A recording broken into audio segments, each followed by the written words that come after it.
الحمد لله رب العالمين السلام عليكم ورحمة الله وبركاته نبينا عليه الصلاة والسلام وحوري صدح تدك كمدا جنة مقلان وليقود ككوباد النبي كشاق عليه الصلاة والسلام نينك ديوسك اللي يلاحظه جنة مقلا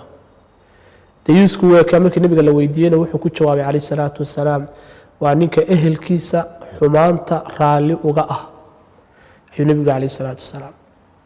xumaan bay sameynayaan uu arkaa uu u jeedaa raali buu uga yahay janno ma galo nabiga kaleey salaatu wasalaam qofka labaadan jannada galini waa qofta dumarka ah ee ragga isu ekaysiisa uu nabiga kaleey salaatu wasalaam ama xagga hadalka isaga ekaysiisa xagga labiska isaga ekaysiisa xagga socodka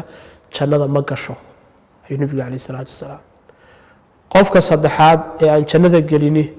waa qofka khamrada cabba ayuu nabiga kaleey salaatu wasalaam isaguna jannada ma galo waa dambiye waaweyn oo hadduu qofku galo toobadi way ka furan tahay laakiin hadduu ku dhinto khatar aad u weyn oo ku jiro. Assalaamu calaykum waraxmatullaahi wabarakaatuh.